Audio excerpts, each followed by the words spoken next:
Okay. Now, what's your name? My name is Boyce. Okay. And how old are you? I'm 87. Okay. When were you born? October the 22nd, 22. 1922? Okay. Out there at the farm all our lives. Okay. Where were you born? Out there at the same farm. At the same farm. The how big is that? Or how big was the farm then for acreage? Well, they usually homesteaded, you know, a quarter. And of course they. And when you were a boy? Pardon? When you were a boy, was it still a quarter, or had they expanded? Well, Dad had bought a quarter. So you had half then. Someplace, I don't remember where. But okay. You ran just cattle, or did you have other livestock? Oh, we had livestock. Okay. Hogs, chickens, the whole works. Always raised hog. Fine, that's fine. Okay. And how many children did you have? We had 8. 8 children. I lost the oldest one. Right. How many boys, how many girls? 4 boys, or 5 boys, and 3 girls. Okay. Okay. What was the worst winter you remember? 48 and 49. That was the worst. That was the worst.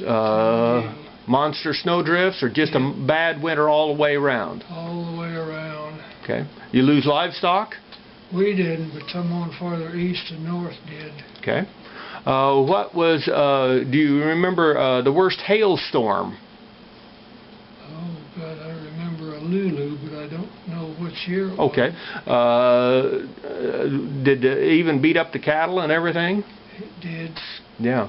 I've had a number of them tell me that their cattle, after a hailstorm, the backs of their cattle would be bloody. Yeah. Man. Ooh. They were stones as big as baseballs. Jiminy. Ooh. Did you ever see a tornado around your place then? Not a big one, but there's one right west of Edith there one day. Gene and I was out in the pasture looking at the cattle on that little 8-end Ford. We seen it coming across the canyon there. So I said, well, we better get for home. It was kind of rough. And I said, we can run faster than this.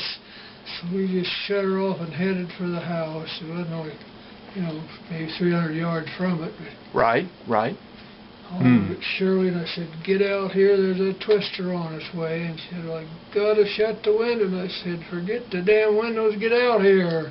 Yeah. Of course, it was headed right straight for the house. It just got west of the house there, maybe 100 yards. It just blew up. The driest summer you remember? Oh, man, I remember some dry ones, but in the 50s, I suppose? I can't tell you what year they were. Okay. What were some of your hobbies? Hunting and fishing, mostly. Okay. What kind of hunting did you like? Oh, any kind. Deer? Deer, elk, antelope. Let's see, did you, what was like the biggest point? A lot of guys brag of the biggest point deer they ever got. Do you remember yours? Well, I remember it's down there in the shed yet. Never did have it officially measured. 6.8, what, any? Yeah, I think it's a 6. 6?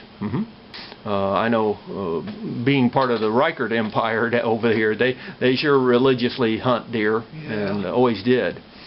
So, okay. Food on the table. That's right, you bet. And it's hard to beat deer meat if it's done right. My wife loves to jerk it. She does. And yeah, we bone it out and jerk it then. And because you can't hardly afford to have it processed anyway. They're pretty proud of that. So, okay. When you got older, you also started collecting antiques a little bit, didn't you? Or was that more your wife? No, we started that about before we did hunting, I guess. Oh, did you? Okay. We both liked old stuff. And, Hit a lot of auctions. Yeah, we hit. I remember seeing you at auctions quite often. Well, used to have them before the 1st of March, because if you didn't, then the assessors come out and they assessed every dang thing you had, and cattle and all your furniture and everything. Dogs and cats. So I have a sale. They wanted it before the 1st of March, so they didn't have to pay tax on it. Of course, as far as I know, they don't tax anymore on dogs and cats, but Dad talked about it. There for a while they did. Yeah, oh yeah, everything. Yeah, anything you had. It just, ooh. Okay. Is there anything else you'd like to say on this? I don't know what it'd be. That's fine. Okay, well, we're going to shut this down. I want to thank you for the interview, and it was very enjoyable and enlightening. Thank you very much.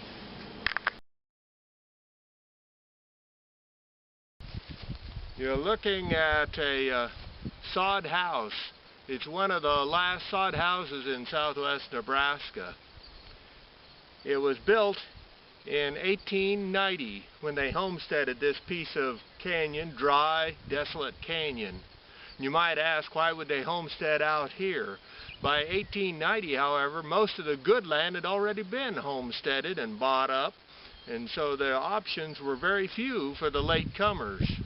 But they lived here, and they had this sod house, and it's one of the few that's still standing in southwest Nebraska.